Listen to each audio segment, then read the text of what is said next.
Now, there was a demonstration outside Holyrood in Edinburgh today calling for a public inquiry into a disgraced neurosurgeon. Professor Sam Eljamel was suspended in 2013 over allegations that botched operations left a number of patients with life-changing injuries. He is now thought to be working and living in Libya. Let's get more now from our Scotland reporter, Louise Scott. Fay Pelloie went for surgery in 2003 to relieve a trapped nerve.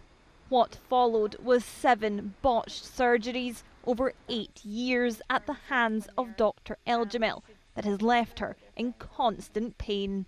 He told me, once you've worked on one disc, the one above and the one below, then tend to slip out as well.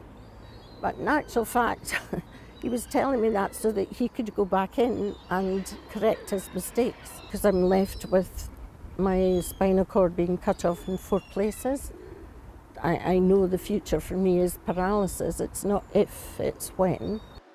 Sam Eljamel was head of neurosurgery at Dundee's Ninewells Hospital. He operated from 1996 until 2013, when he was eventually suspended. He's now believed to be in Libya.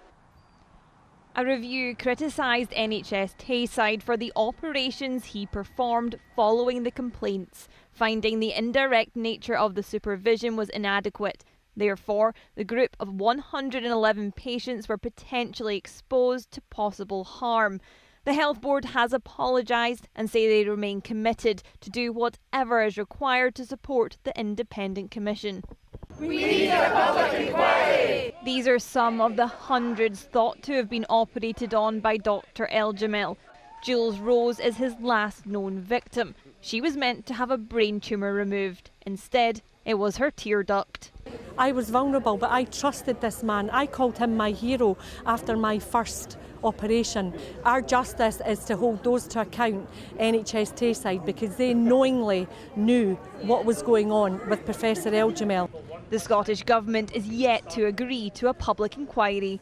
There is a need to make sure that this issue is properly and thoroughly investigated, and I want to make sure that we have a robust process in place that will facilitate that. Fay lives with the consequences each day, but she wants those who knew held accountable, so this doesn't happen to anyone else. Louise Scott, ITV News, Edinburgh.